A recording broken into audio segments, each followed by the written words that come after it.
हाम्रो गाउँ अम्बियोक साँच्चीकै सुन्दर र प्राकृतिक सौन्दर्यले भरिएको गाउँ हो। यहाँ I love Ambiyok view point, Buddha park र भानुभक्तको मूर्ति निर्माण भएपछि गाउँ अझ आकर्षक बनेको छ।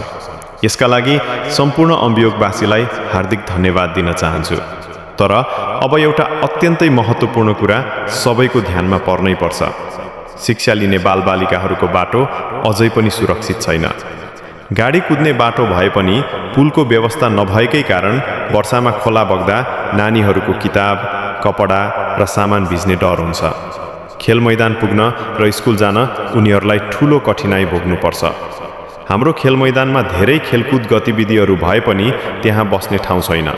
दर्शक र गाउँवासीले खेल हेरेर आनन्द लिन सक्ने ठाउँ अझै बनाइएन। राजनीतिक दलहरूले बारम्बार आश्वासन दिए तर आजसम्म काम भएको छैन।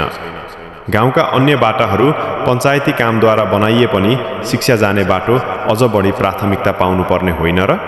अब सबै अम्बियोकवासी एकजुट भएर पञ्चायत, सरकारी ब्लक वा सम्बन्धित निकाय मार्फत यो बाटो निर्माण गर्ने बेला आएको छ। आगामी चुनाव नजिकिँदैछ। यदि कुनै राजनीतिक दल वा सरोकारवाला निकायले यो बाटो बनाइदिन्छ भने त्यो सम्पूर्ण गाउँको गर्वको विषय हुनेछ। यो बाटो केवल स्कुल जाने नानीहरूको लागि मात्र होइन, हरेक अम्बियोकवासीको साझा आवश्यकता हो। यदि तपाईलाई पनि लाग्छ कि यो बाटो बन्नै पर्छ भने कृपया लाइक, कमेन्ट र सेयर गरेर आवाज उठाऊ ताकि हाम्रो आवाज सरकारसम्म पुगोस्। यस्तै विकासहरू अम्बियोकमा गर्दै जानु छ। अम्बियोकको भावी पुस्ताले सुरक्षित बाटो, राम्रो खेल मैदान र उज्जवल भविष्य देखोस्। यही हाम्रो साझा सपना हो।